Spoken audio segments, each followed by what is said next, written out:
Anaitwa Yusufu Kirungi maarufu kama Mbosso Kani, mshedede mmiliki wa ngoma namba 1 sasa hivi katika mtandao wa YouTube pale, ambayo inaitwa Darasa la Saba, ngoma ambayo sasa hivi ina zaidi ya watazamaji milioni 1 bwana, ndani ya siku moja. Hii inaonyesha kwamba mashabiki walikuwa na kiu kinoma na ngoma hii imeweza kuvutia watu wengi sana kwenye kuitafuta na kuweza kuitazama, kuweza kuiangalia na vitu kama hivyo hapo, sio bana? Sasa baada ya kudondoka video hii, maoni yamekuwa ni mengi sana kupitia ngoma ya kwa Mbosso Kani ambayo inaitwa Darasa la Saba, imeweza kutoka siku ya jana. Lakini good news ni kwamba mpaka sasa tunapozungumza ngoma hii tayari imeshafikishia watazamaji milioni 1 ikiwa ndani ya siku moja tu kwenye katika ukakasi mkubwa wa mashabiki bana. Lakini ngoma imeweza kufanya vizuri sana. Sasa ngoma hii ipo nafasi ya kwanza kwenye YouTube trending kwa Tanzania, lakini pia imeshaweza kufikisha watazamaji milioni 1. Lakini maoni yamekuwa ni mengi sana kuhusiana na utoaji wa ngoma hii.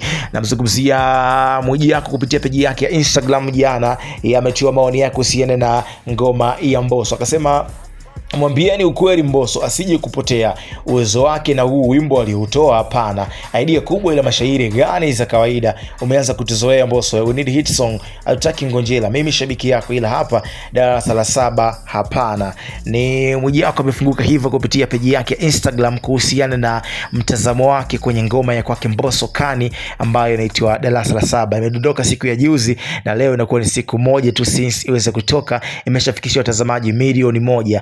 Mtazamo wako ni upi kuhusiana hiki ambacho amekizungumza Mwijaku Makodisi wa Instagram? Niambie tu, ni kweli ngoma hii haifanani na Mbosso au ndo ubunifu wa Mbosso umefikia tamati, au unaionaje ngoma ya Darasa la Saba kwa Mbosso Kani? Maoni yako ni sehemu pia ya vitu ambavyo tunavihitaji always. Niambie kwenye upande wa comment, je, Mbosso amezingua kwenye ngoma hii au amewini? Bana, mapokezi yake ni makubwa sana na washikaji tofauti wametoa maoni yao kuhusiana na story, how it was difficult to solve na vitu kama hivyo hapo, kisha kwamba video hii inakamilika. Kitu ambacho kimevutia watu wengi ni uwepo wa Pacha ambaye imefanana na Mbosso, na watu walikuwa wanajiuliza pengine huyu ni nani kuhusiana na kuonekana kwenye video hii, lakini taarifa zinadai kwamba ni mdogo wake bae wamefanana sana. So ameplay part ile vizuri na amekamilisha mchongo, umeweza kukamilika. Video imekuwa ni kali, ngoma ni kali na inapatikana sasa hivi kwenye platform zote. Kimbia kaitazame Darasa la Saba kwake Mbosso Kani.